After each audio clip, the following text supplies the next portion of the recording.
So before we start, I need to just mention that this is being live streamed, so and it will be available for download after. And if anyone's concerned, the opinions expressed in this session are those of the individuals participating, not necessarily those of their employing organisations or the Open Group.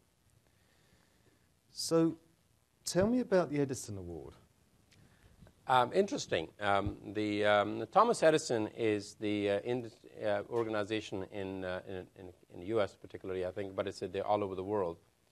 They look at a number of different industries every year, and they pick these industries in healthcare, nuclear, physics, and medicine, anything that you think of.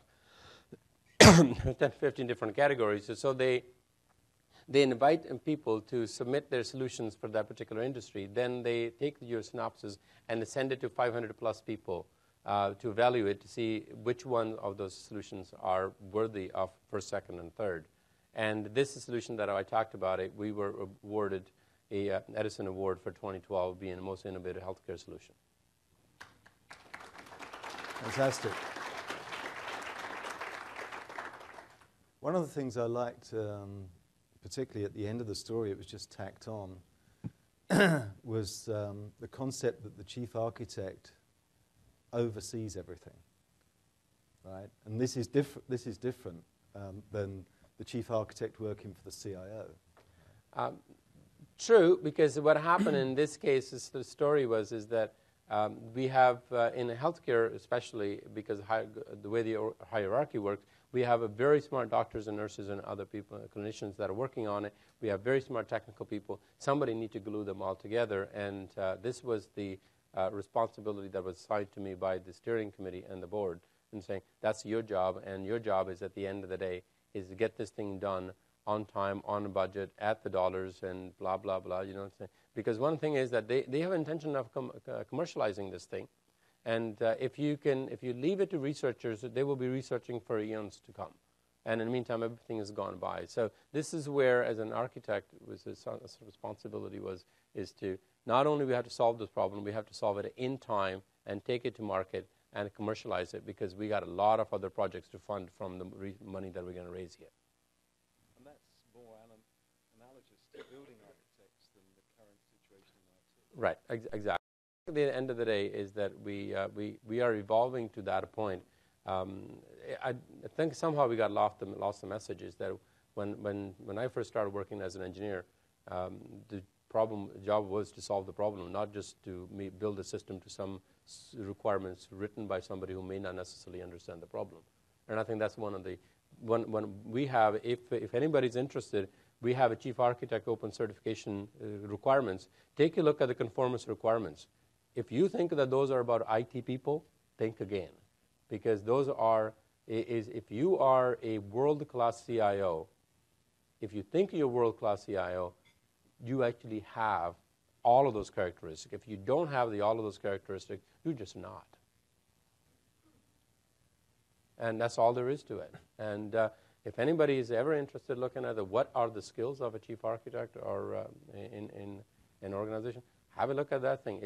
And they're on the table where Steve Phillips is sitting. Okay.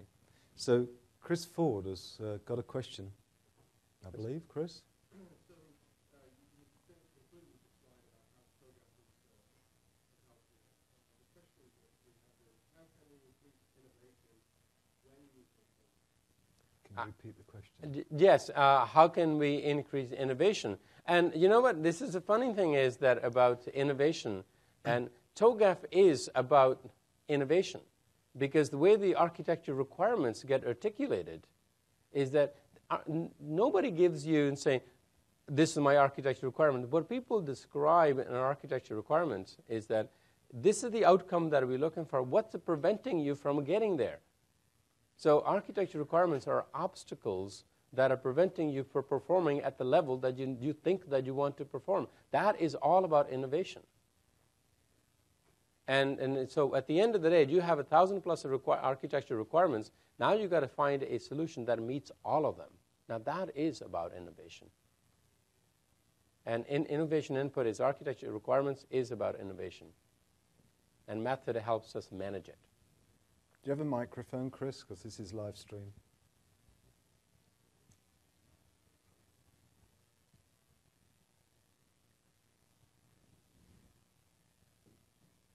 Working? Yeah, Yep. okay. The next question is, Jason, how is the delivery of the messages guaranteed in the final delivered product? Well, there's two things. Is that one is the if it's a message that must reach the individual, those are far few messages. Not every message doesn't have to be guaranteed, because messages gets queued in, and the message is that because we know how to receive a message, put a message in the queue, and guarantee us a delivery. That's not a new concept. The only time we run into problem is that when the wireless network isn't available to the individual, they're in a place in a basement. So what happened when you send a message out is that on most carriers, they provide a signal back to you and say message was actually delivered to the device.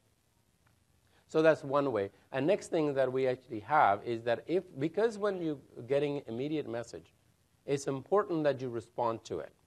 So if you are a physician on the other side not responding to it, what we do in a configurable way is that we send a message to again. So bothering you is actually a very good way to ensuring that you actually respond back. So in the next 10 minutes, the system is going to send you another message. Another 10 minutes, the system is going to send you another message. But if your third message you're still not responding, and I know you're getting it because the device is telling me that you're getting it, guess what? You're a resident.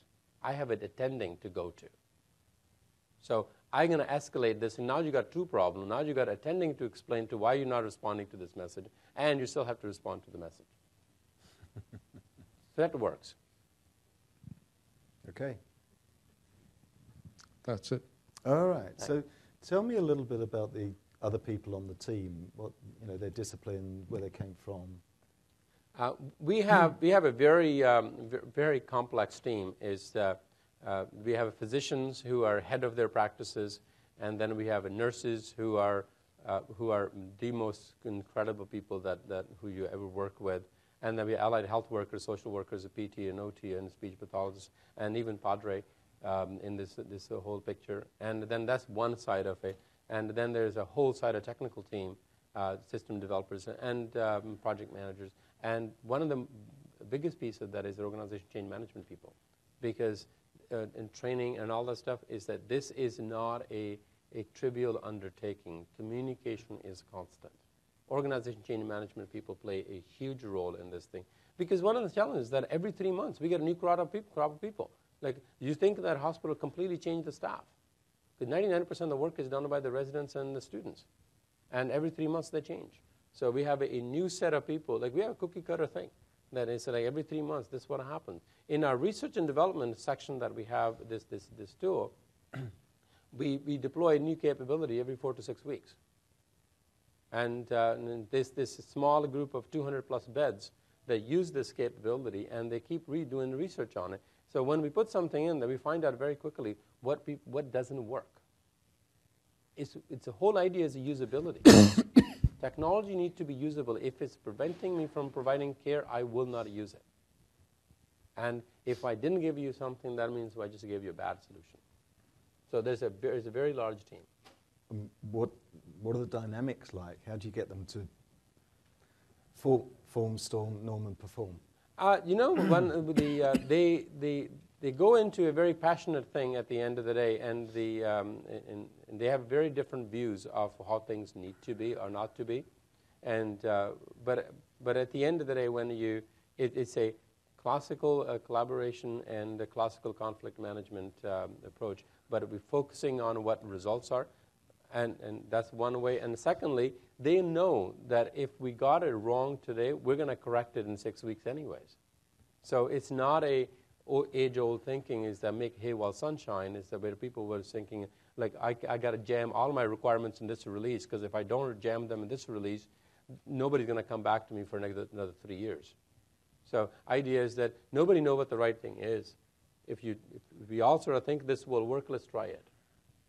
And physicians are generally very, very accommodating of other people because they are more and more starting to understand or accept the fact that as a cross-disciplinary care team is what's going to make it work.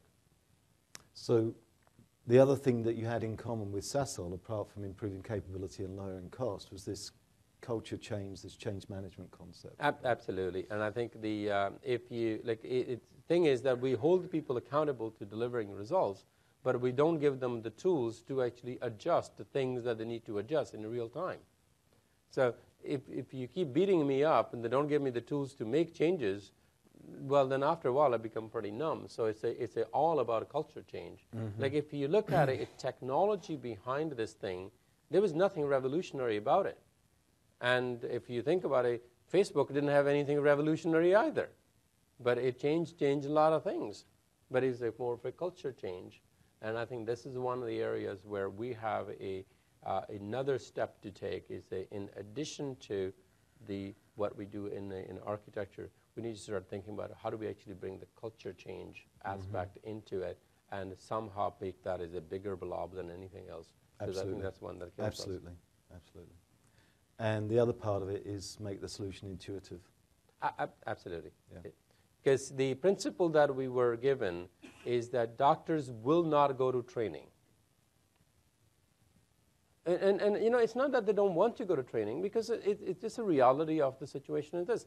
Shift starts at 7 o'clock. 6:30, previous attending can't make the shift because for some reason. So now a head of this medicine has to call somebody in from another hospital who knows nothing about it. He showed up at 6:59 to start a 7 o'clock shift. He doesn't have a time to learn. And he's got 8 patients waiting in hallways. What are you going to do? Ask him to go to, okay, you got to be orientation. We got to give you training for this thing first. It ain't going to happen. And that's just a reality. It's not they don't want to do it. It just practically it's not impossible. Yeah, I could chat on this for the rest of the day, but I'm running out. I've overrun on the Thank time. you. So Yeah. Thank you. That was fantastic. Thank you very much. Thank you, Alan. Thank you. Very good.